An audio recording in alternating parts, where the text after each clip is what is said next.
1971 December 23 Purasawalkam Meenakshi கல்யாண மண்டபத்தில் ராஷ்டிரிய ஸ்வயம் சேவக சங்கத்தின் சென்னை நகர கிளை நடத்திய நிகழ்ச்சியில் மாநில ஆளுநரின் மனைவியார் திருமதி மதுபென்ஷா கலந்து கொண்டு உரையாற்றினார்.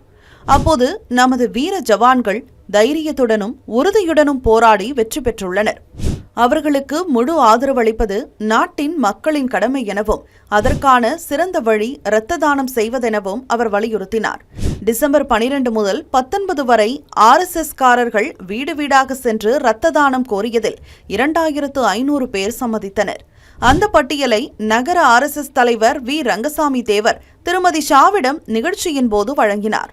வரவேற்புரையில் ரங்கசாமி தேவர் போர்க்காலங்களிலும் பேரிடர் காலங்களிலும் RSS-காரர்கள் எப்போதும் முன்வந்து உதவியதையும் இன்றும் அதே மனப்பாங்கில் செயல்படுகின்றனர் என்றும் குறிப்பிட்டார். சங்க பிரச்சாரகர் டாக்டர் மனோகர் தனி மனிதனை வளர்த்தால் நாடு வளரும் என்பதே RSS-இன் நோக்கம் என விளக்கினார். இறுதியாக போர் முடிந்தாலும் நாட்டிற்காக செய்யக்கூடிய குறைந்தபட்ச சேவை இரத்த தானமே என்று திருமதி ஷா மக்களிடம் அழைப்பு விட்டார்.